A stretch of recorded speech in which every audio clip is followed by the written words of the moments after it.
Recording in progress. Hi, everyone. Apologies for the delay today, and thank you for joining today's wildfire update. As always, please ensure your cameras are off and your microphones remain muted unless you're asking a question. Today, we'll begin with remarks from Mike Ellis, Minister of Public Safety and Emergency Services, Todd Loewen, Minister of Forestry and Parks, and Christie Tucker, Information Unit Manager for Alberta Wildfire. And then we'll take your questions. Minister Ellis, please go ahead. Well, thanks very much, Sheena. Thank you all for joining us here for our daily wildfire update. I am Mike Ellis, Minister of Public Safety and Emergency Services. Provincial Emergency Coordination Center currently remains at level 4 activation. Alberta's government is squarely focused on supporting wildfire response efforts across the province. Now we're preparing for hot, dry, and windy weather, and we stand ready to help all communities manage any new situations that may arise while also continuing to coordinate existing efforts across the province. Also today, I'm pleased to share a few more details about our ongoing efforts to give Jasper residents whose homes have been lost or damaged an opportunity to tour the community by bus. We appreciate everyone's desire to return to Jasper, see the state of their homes, their community for themselves, and my heart, of course, goes out to those who have been affected by all of this. It's an important part of the recovery process, and that's why we're targeting these tour dates in the coming days. The timing is subject to change as we need to continue to collaborate with Parks Canada and the municipality of Jasper to ensure it is reasonably safe to take large groups of people into the park. I'm pleased to announce that the first step will be for people to register online. Our registration portal is now open at alberta.ca/emergency. That's alberta.ca/emergency. And we encourage people to register now. Once you have registered, we will contact you with more details. For now, the tours will be limited to people whose homes have been lost or damaged, and we will have to keep everyone on the bus while inside the national park. And those tours will only proceed at the direction of the Incident Command Team in Jasper when conditions allow. While we understand all Jasperites are eager to see their community, we are prioritizing tours for folks who have been the most impacted when safe to do so. We're working towards arranging tours for other residents, but right now, the tours must occur under very controlled circumstances with limited numbers for several reasons. There's number one, there is an active wildfire within the park. The destroyed properties are full of unsafe debris and hazardous materials, and we can't guarantee that there aren't still smoldering embers at some sites. There are many considerations that need to go into a large-scale operation like this. For example, we need to determine the best and most feasible locations for staging the tour. We also need to ensure that there is enough transportation available and from pickup to drop-off points. We need to find staging areas with enough parking for everyone who will be participating, including staff. And we want to have food and water available for evacuees. We want to have information on mental health supports and resources at the ready. And we want staff to be available to help answer people's questions as much as possible. Also, we must maintain the safety of all those entering the park, and we will only proceed when it is safe to do so. And of course, we want to ensure that there is contingency plans in case we run into any unforeseen conditions. Albertans needing help with registration can also call the Alberta Government Contact Center at 310-4455 for support. That's 310-4455 for support. I also understand that those who lost their homes are dealing with a very difficult time. The first step to rebuilding and recovery is being able to go back to your community, survey the damage. That's why Alberta's government made these tours a top priority to happen as soon as possible. We are deeply sympathetic to the frustration some people may be feeling at being asked to wait for more details. But please know that this is a priority for us, and we're working to get everything ready as soon as possible in the best and safest way possible. Highway 16 will continue to be open to commercial vehicles at select windows during the daytime. RCMP members are manning checkpoints to ensure that these vehicles are safe and that they travel through the park. There's still an active wildfire situation in the park, and it is not safe for high traffic volumes to resume. And commercial vehicles are being let through only under very controlled circumstances. We recognize that this is an important economic corridor. People are in outlying communities depend on the flow of goods and services, and we continue to make plans for Jasper residents. I'm pleased to say the long wait has paid off for other communities. The Municipal District of Opportunity lifted the evacuation order for the Chippewa Lake yesterday, and folks are starting to return home as of yesterday. And the Little Red River Cree Nation is still targeting August 5th for its more than 7,000 residents to return home. Coordinators will be reaching out to every family that they can to arrange transportation for those who need it. The First Nation continues to work on restocking grocery stores, getting other community lifelines up and running. The RCMP station is expected to reopen on Sunday, and members will be ready on Monday to help facilitate reentry.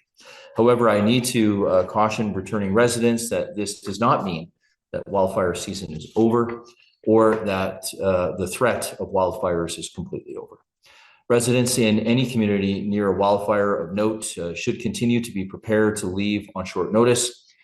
In closing, I want to again offer my sincerest appreciation to the many first responders who are on the front lines in Jasper at other wildfires right across this province. The work you do to protect people's homes and communities is vitally important. Everyone in Alberta is incredibly grateful for your bravery, your commitment, and dedication in the face of a truly staggering danger. And I will now ask Minister Loewen of Forestry and Parks to provide some remarks. Thank you very much. Okay, thank you very much, Minister Ellis. Good afternoon, and thank you for joining us for today's wildfire update. There are still several out-of-control wildfires near communities in the province.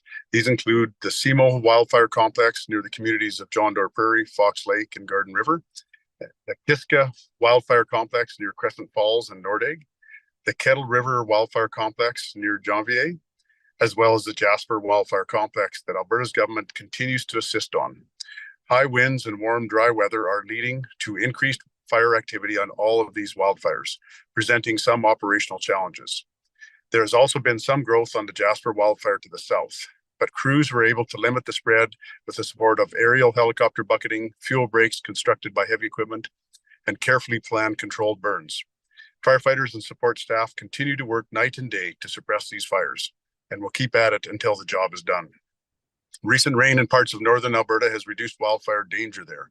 However, the risk of wildfires in southern Alberta remains very high. The weather forecast for the next week predicts warmer and drier conditions across the province, which could lead to increased wildfire activity and new wildfires over the long weekend and into next week. With high wildfire danger, I'm asking Albertans to be extra careful when spending time outdoors or doing anything that may cause a spark that could cause a new wildfire. Ensure you're doing everything you can to protect yourselves, your communities, and your province's forests. When wildfire activity is high, like it has been this month, advanced technology and new tactics become increasingly important. That's why I'm thankful Alberta's government invested in our wildfire management program ahead of this wildfire season to further improve the resources we use to protect Albertans. One successful tool we've been using is drones. These remote aircraft help us safely investigate wildfire causes in remote, hard-to-reach locations and conduct infrared scanning to determine wildfire size and locate hotspots. This helps target our efforts, such as bucketing operations, more effectively. The success we've had with this technology is very encouraging, and Alberta Wildfire continues to explore ways to augment the resources and tactics we use for response and suppression throughout the province. To wrap up, I want to reiterate the updates to the fire bans in the forest protection area of Alberta. Currently, the fire ban remains in place for the southern portion of the forest protection area, including the Rocky Mountain House and Calgary forest areas. High Level, Grand Prairie, Edson, and parts of the Whitecourt forest area have moved to a fire restriction. Peace River is now under a fire advisory, and the fire ban in Fort McMurray has been lifted. These advisory levels may change as fire danger fluctuates. So before heading out to our parks, provincial recreation areas, or public lands, regularly check the Alberta Fire Bans app or the Fire Ban section on alberta.ca. Other jurisdictions may still have bans or restrictions in place, so always check before planning a trip or outdoor activities. Before I hand things over, I'd like to say once again how grateful we are for our wildland firefighters. We also greatly appreciate the support from other regions in Canada and around the world. It takes community to keep wildfires at bay and to protect our province. And we see every day just how far-reaching that community is. So again, thank you to everyone involved in Alberta's wildfire response for all that you do.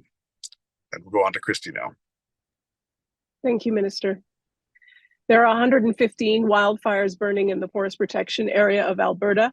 18 of those are out of control, 41 are being held, and 55 are under control. Wildfire danger remains extreme in the southern parts of the province, as the minister said. We did see some increased activity in the Rocky Mountain House area yesterday, as wildfires in the Kiska complex around Nordegg and Bighorn First Nation showed extreme wildfire behavior.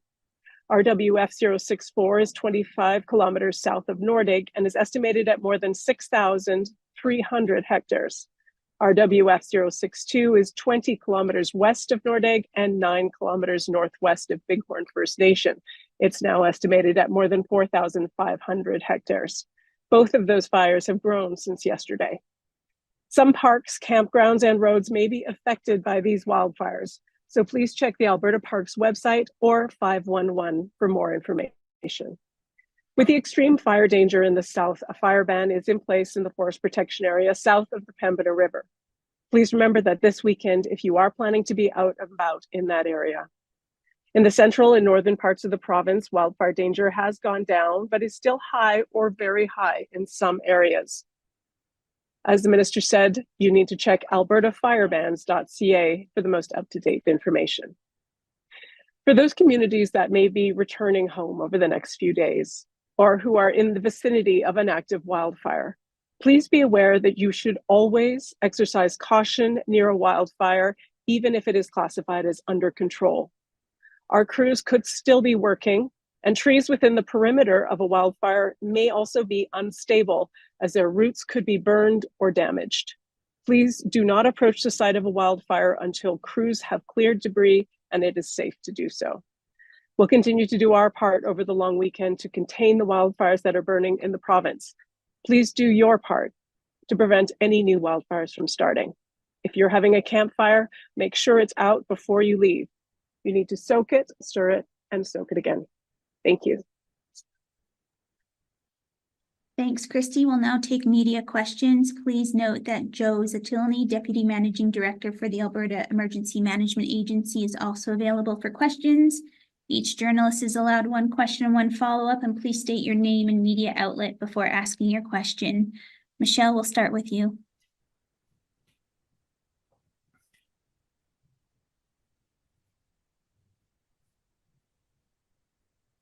Michelle, we can't seem to hear you.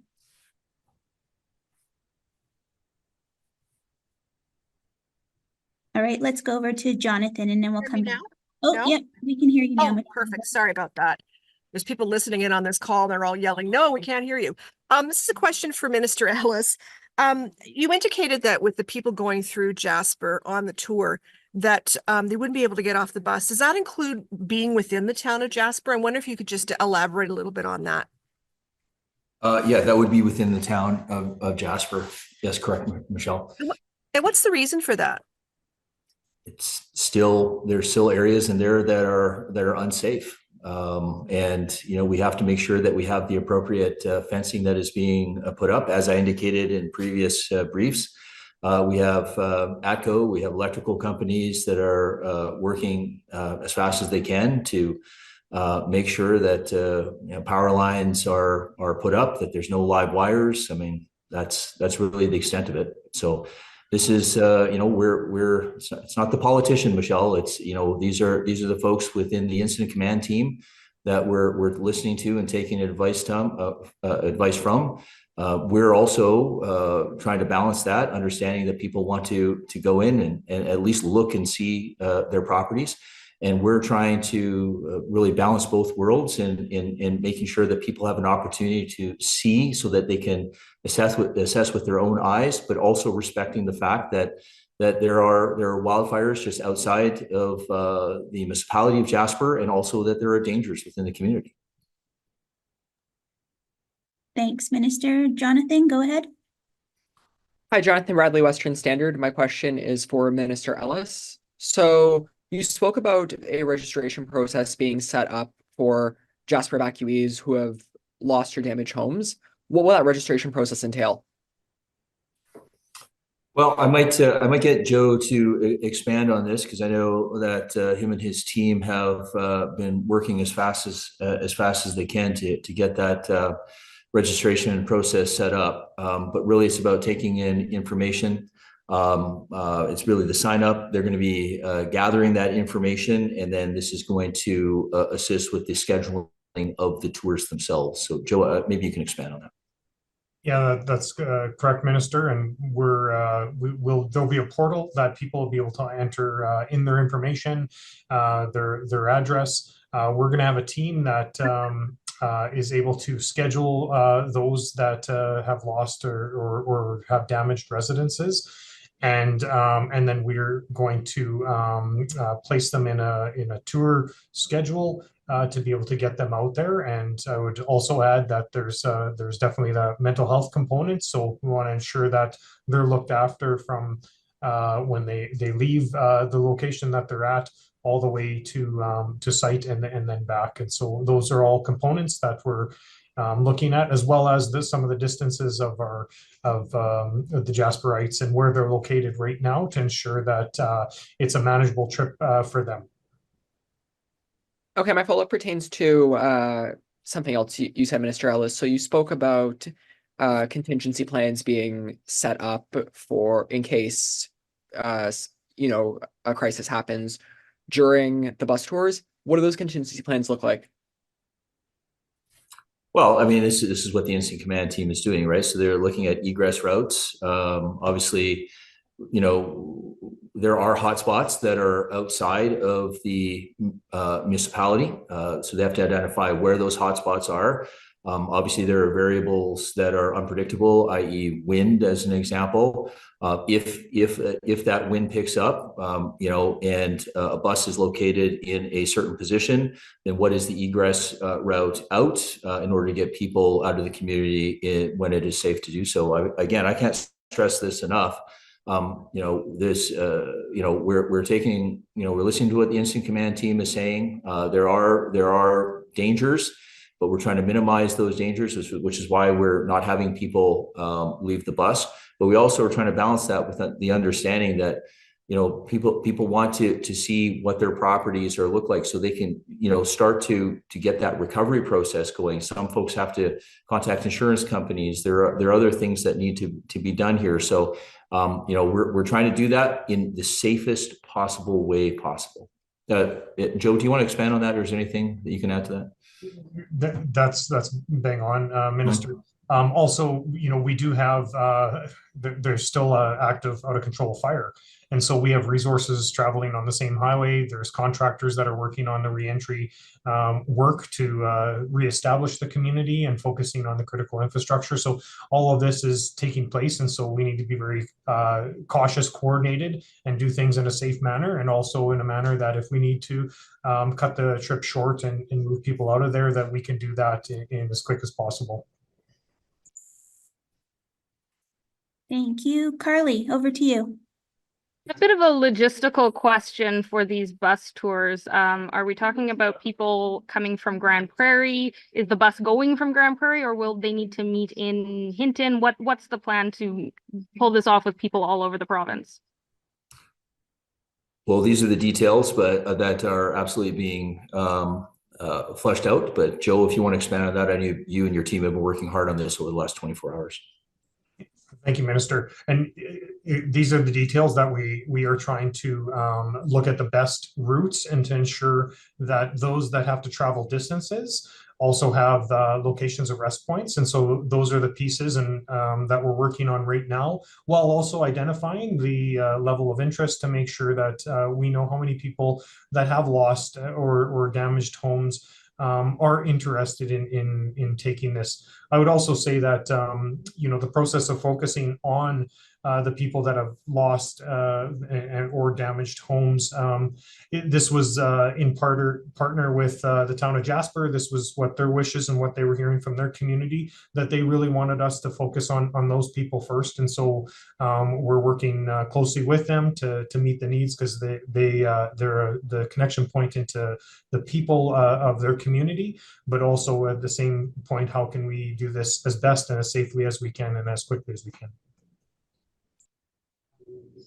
Thank you. And then just my follow-up for Christie, just on the ground, yesterday it seemed like there was a lot of growth in the fire. What are some of those variables that need to be considered? Yeah, obviously I can't speak to the specifics on Jasper, but I can tell you in the wildfire world, the things that are making a difference is the fact that we are seeing crossover conditions in that southern part of the province. And what that means is that the temperatures are higher than the relative humidity, and that leads to much more active wildfire behavior, particularly if you have a bit of wind, and that can certainly create unpredictable behavior on a wildfire, and you can see much more active extreme activity on a wildfire under those conditions. So I know I saw in the latest update from the parks that they are anticipating those crossover conditions over today and tomorrow. So I know they're preparing for what that means. Thanks, Christie. That looks like all the questions we have today. Apologies again for the delayed start, and just a reminder that the daily media update will be sent out after 3:30 p.m. today. Thanks, everyone.